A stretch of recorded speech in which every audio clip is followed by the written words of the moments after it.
ఇప్పుడు for example అంటే నేను జస్ట్ ఎగ్జాంపుల్ చెప్తున్నాను. ఇప్పుడు Prabhas cinema 40 crores opening day వచ్చింది, బాహుబలి 2. సాహోకి నేను హిందీ మాట్లాడతాను, ఏదో 22, 23 అంత వచ్చింది. ఇది 4 or 5 వచ్చింది రాధేశ్యామ్, యూనో. సో ఇప్పుడు all of them are made on the same budget. అది బాహుబలి 2కి 20-30% అంతే చేశారు అన్ని కాస్ట్లన్నీ, అవి మారలేదు. ఎందుకు? With the hope that they will reach there. ఈ మ్యాసివ్గా పడిపోయి ఇట్ విల్ ఇంకర్ లాసెస్. ఆ లాసెస్ ఎవరికి వస్తున్నాయి? 2 3 వస్తాయి, handful of people let's say. ఎందుకు? వాళ్ళందరూ వాళ్ళు చేసే విజను బాహుబలి కలెక్షన్స్ని బెంచ్ మార్క్ కింద పెట్టి చేసిన బిజినెస్ ఆస్పెక్ట్స్ అయినాయి.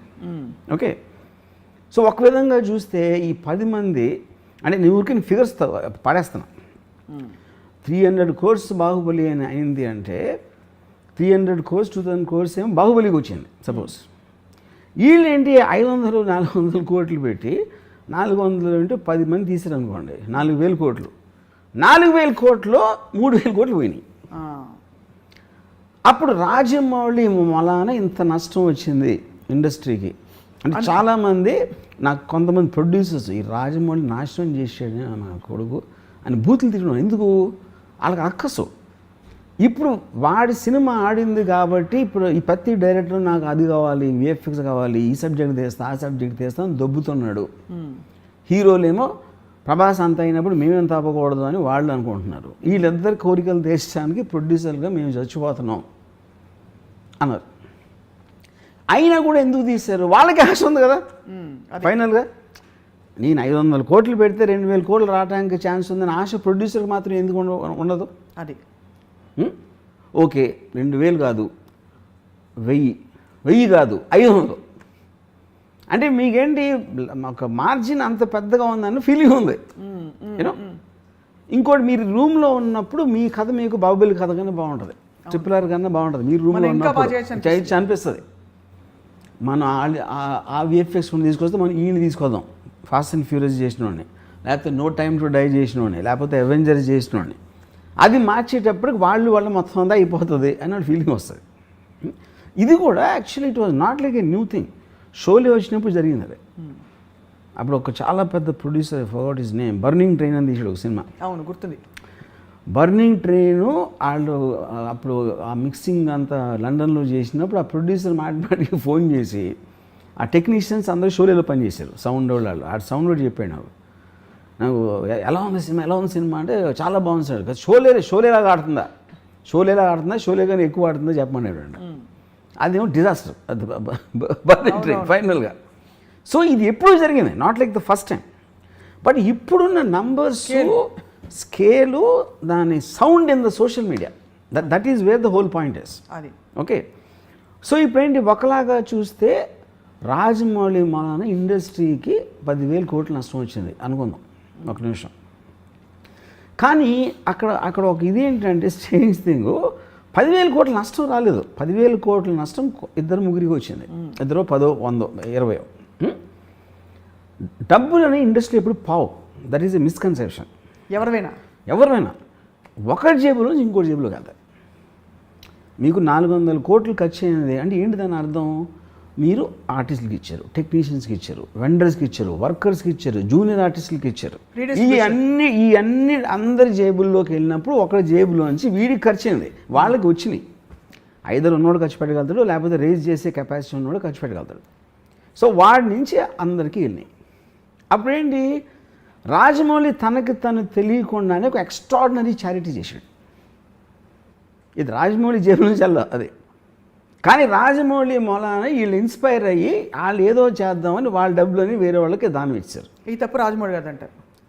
తప్పు is not the point. By default is actually making people spend money for the sake of other people, not for themselves. అది కేపిటలిజం అనేది నడిచేది గ్రీడ్తో. నాకేం కావాలి, నేనే డబ్బున్న అవ్వాలి. డబ్బున్నోడు ఎప్పుడు ఏం చేస్తాడు, నా డబ్బు ఇన్వెస్ట్ చేసినప్పుడు నాకు ఇంకా డబ్బు రావాలి అని గ్రీడ్ ఉంటుంది. అవును, ఓకే.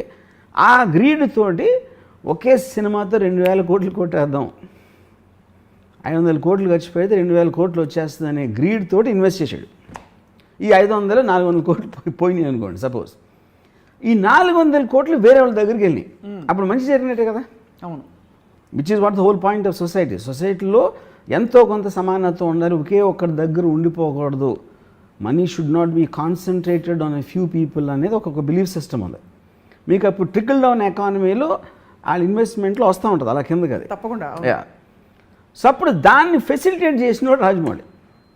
సో రాజమౌళి మొలాన ప్రొడ్యూసర్ రోడ్డు మీదకి వచ్చేసే వాళ్ళు ఉన్నారు, కానీ వర్కర్లు టెక్నీషియన్స్ వాళ్ళందరూ చాలా రిచ్ అయిపోతారు. ఇప్పుడు ఇన్ని మీకు విఎఫ్ఎక్స్ స్టూడియోస్ కానీ ఇది అది అన్నీ వచ్చేసింది దేని మూలన? Because of this Rajamouli. So అది తను కావాలని చేస్తున్నాడా అది పాయింట్ కాదు. ఇప్పుడు ఎప్పుడైనా మీరు ఈవెన్ ఒక ఎనీ పర్సన్ అతనికి ఉన్న యాటిట్యూడ్ అతను చేసిన దాని గురించి మీకు సైడ్ ఎఫెక్ట్స్ లాగా వస్తాయి, కానీ ఆ టార్గెట్ రాజమౌళికి ఉంటుందని నేను అంటలా. That is not the point. But by default he's working for the welfare of the people in a strange way. So ఒక ఆల్మోస్ట్ ఒక రాబిన్ హుడ్ లాగా. Yeah, you can say Robin Hood, like ఫినామిననే కదా, unintentional Robin Hood. Unintentional Robin Hood ఉన్నోళ్ళ దగ్గర నుంచి. నాకు I like this Rajamouli Robin Hood అంటారు. కరెక్ట్. అంటే గొప్పోళ్ళ దగ్గర నుంచి డబ్బులు కొట్టేసి బేదోళ్ళకి పనిచేయటం. కానీ ఇక్కడ ఒకే డిఫరెన్స్ ఏంటంటే తను కొట్టేయకుండా వాళ్ళతో వాళ్ళే కొట్టేయించబడి వాళ్ళే వాళ్ళని దోచుకుని ఇచ్చేస్తున్నారు పేదలకి. యా, దీని ఎగ్జాంపుల్ ఎక్కడ చూశానంటే నేను, యా ఇట్స్ పాయింట్. ఇప్పుడు నానా పాటేకర్ ఒక అలవాటు ఉంటుంది ఆయనకి, ఏదో ఒక బాబా ఏదో సమ్ కైండ్ ఆఫ్ ఏ ఒక ఆశ్రమం, బాబా అంతే హిజ్ నేమ్ ఇస్. రెమ్యునరేషను నానా పాటేకర్ 4 కోట్లు తీసుకుంటే 2 కోట్లు ఆ ఆశ్రమంకి ఇవ్వాలి. ఇది ప్రొడ్యూసర్. ఓకే, అప్పుడు ఏం చేస్తాడు నానా పాటేకరు? ఆ 2 కోట్లు ప్రొడ్యూసర్ ఇప్పిస్తాడు. నేను ఇస్తానని చెప్పట్లా, నాకు 2 కోట్లు చెక్కు, 2 కోట్లు ఏం దానికి ఇమ్మంటాడు.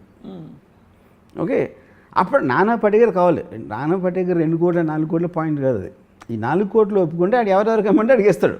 అవును. నానా పాటేకర్ ఉద్దేశం ఏంటంటే వీళ్ళలో గిల్ట్ తెప్పించాలని. అతనే ఇప్పిస్తే దీన్ని నేర్చుకుని ఇంకో 10 మంది చేస్తారని. అప్పుడు అప్పుడు ఏంటి, ఇంకోటి ఏంటంటే Rajamouli one of the biggest, అంటే తనకున్న ఒక డేంజరస్ వెపన్ ఏంటంటే సైలెన్స్. అవును, అంతేగా. అప్పుడు తను చెప్పడు ఎప్పుడు ఏమి చేస్తే అసలు సినిమా హిట్ అవుతుంది, సినిమా హిట్ అవ్వటానికి రహస్యం ఏంటని చెప్పడు. అని ఫస్ట్ ఆఫ్ తను చెప్పాల్సిన అవసరం లేదు, అది వేరే విషయం. అప్పుడు ఏమవుతుందంటే తను చెప్పకపోయేసరికి వీళ్ళు ఊహించుకోవడానికి ఛాన్స్ ఉంటుంది. వీళ్ళు రకరకాలుగా ఊహించుకుంటారు. ఇప్పుడు ఫర్ ఎగ్జాంపుల్ నేను ఎప్పుడైనా రాజమౌళితో మాట్లాడినప్పుడు మెసేజ్ ఏదో నేను అడుగుతాను క్వశ్చన్, దానికి తను ఏదో చెప్తాడు. ఇప్పుడు నేను బాహుబలి సినిమాలో ఎంత విజువల్ గ్రాండియర్ ఉన్నా, ఎంత ఎక్స్ట్రాడినరీ విఎఫ్ఎక్స్ ఉన్నా కూడా ఫైనల్గా బ్లడ్ అండ్ స్వెట్ ఉంటుంది. That is the relatable factor. ఒక హ్యూమన్ బీయింగ్కి రిలేటబిలిటీ ఫ్యాక్టర్. ప్రభాస్ దెబ్బలాడుతున్నప్పుడు అతను చెమట లేకపోతే కొట్టినప్పుడు రక్తం, ఆ ఆస్పెక్ట్లో మీకు ఆ ప్రభాస్ క్యారెక్టర్కి విపరీతంగా మనం కనెక్ట్ అయిపోతాం దాంట్లో.